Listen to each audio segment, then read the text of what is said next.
All right, so let's start in a nice upright and alert but relaxed posture. Your feet can be flat on the floor. You can come to the full length of your spine and just relax all the muscles and ligaments that are holding you together. Just relax around your frame. You can close the eyes or lower the eyes. Bring your attention to the body breathing.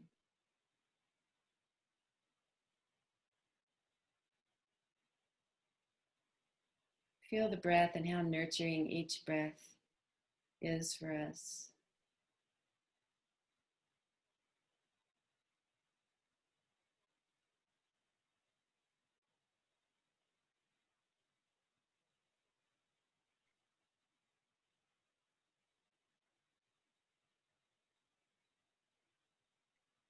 Now bring your attention to the whole body, from the tips of your toes to the top of your head. Just get a sense of your embodiment.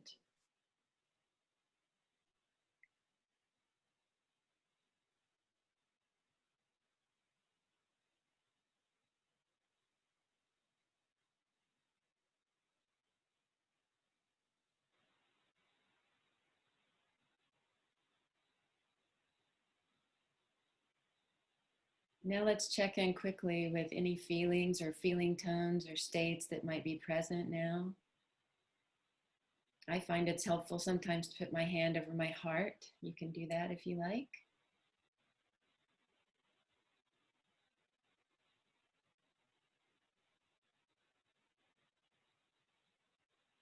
And just ask yourself, how are you today? How am I today?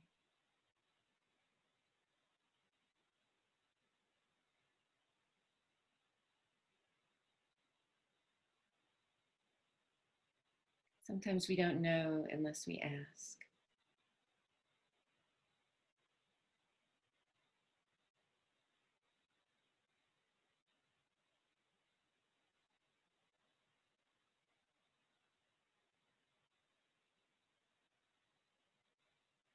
Now let's turn our attention to what's happening in the mind, whatever thought patterns, the pace of thoughts are there.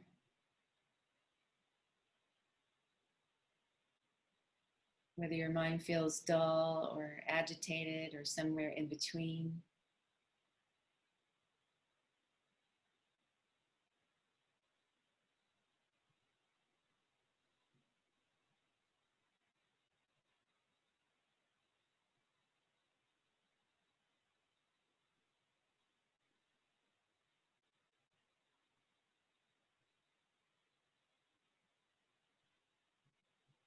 Now, once again, come back to the sense of the body breathing.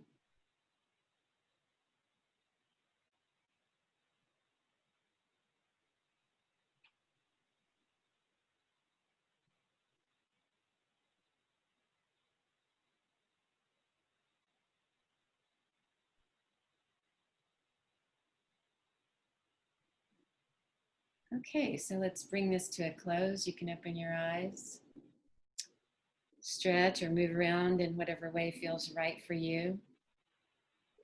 And I want to say a few words today about those mind states that we get into.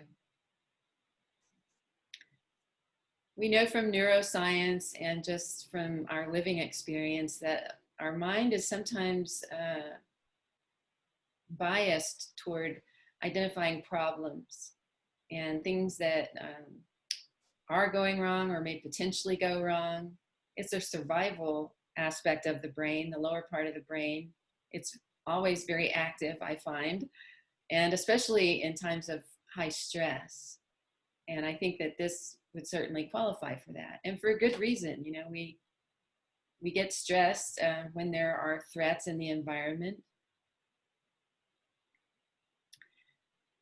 And sometimes those stress states can linger, though. You know, we feel like, oh, I forgot to worry about this, or, ooh, that thing is still a problem.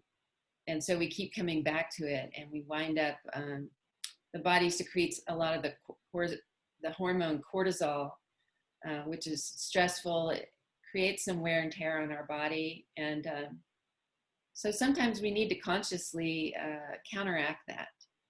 And that's one of the things that mindfulness practice is good for.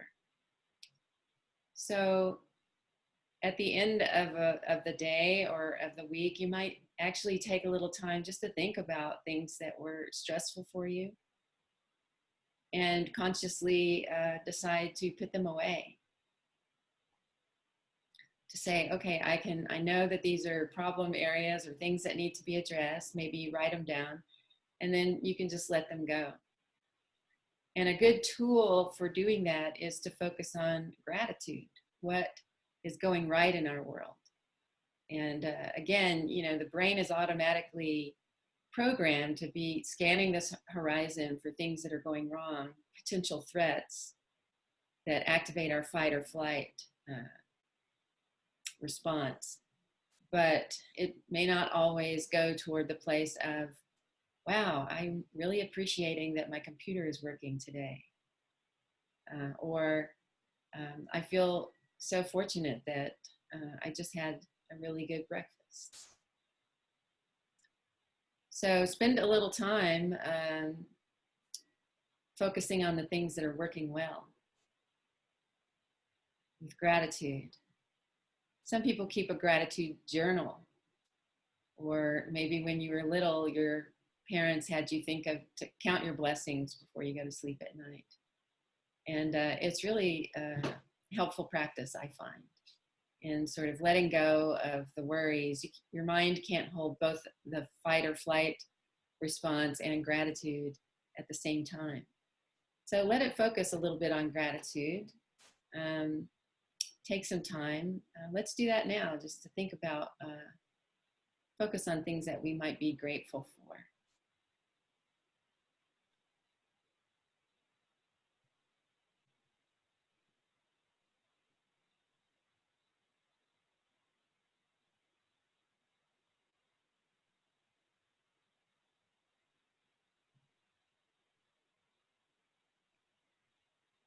You might want to write those down.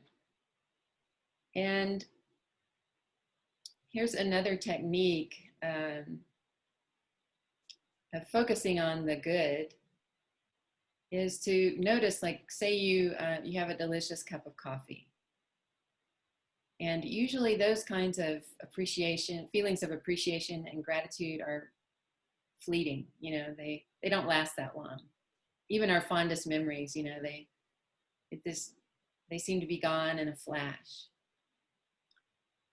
But this technique is to extend our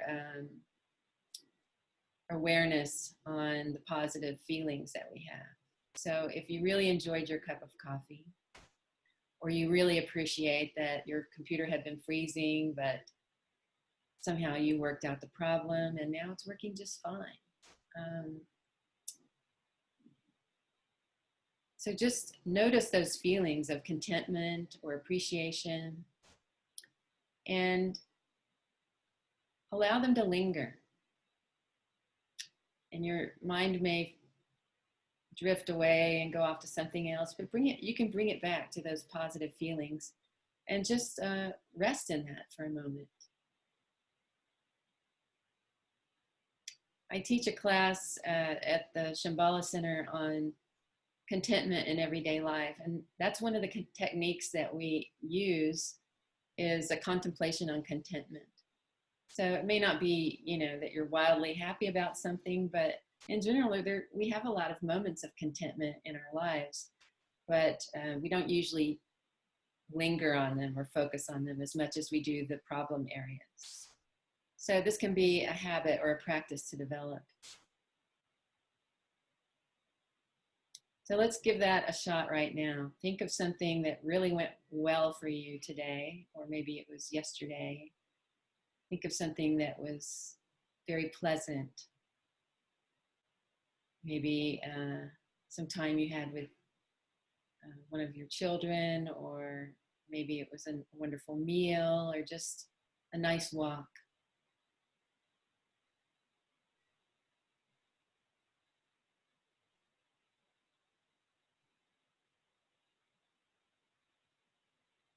See if you can bring up any body sensations that were present for you during that moment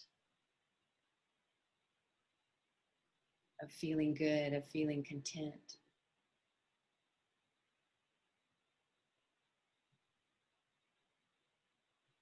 And once you feel that, then just let it hang around, let it linger.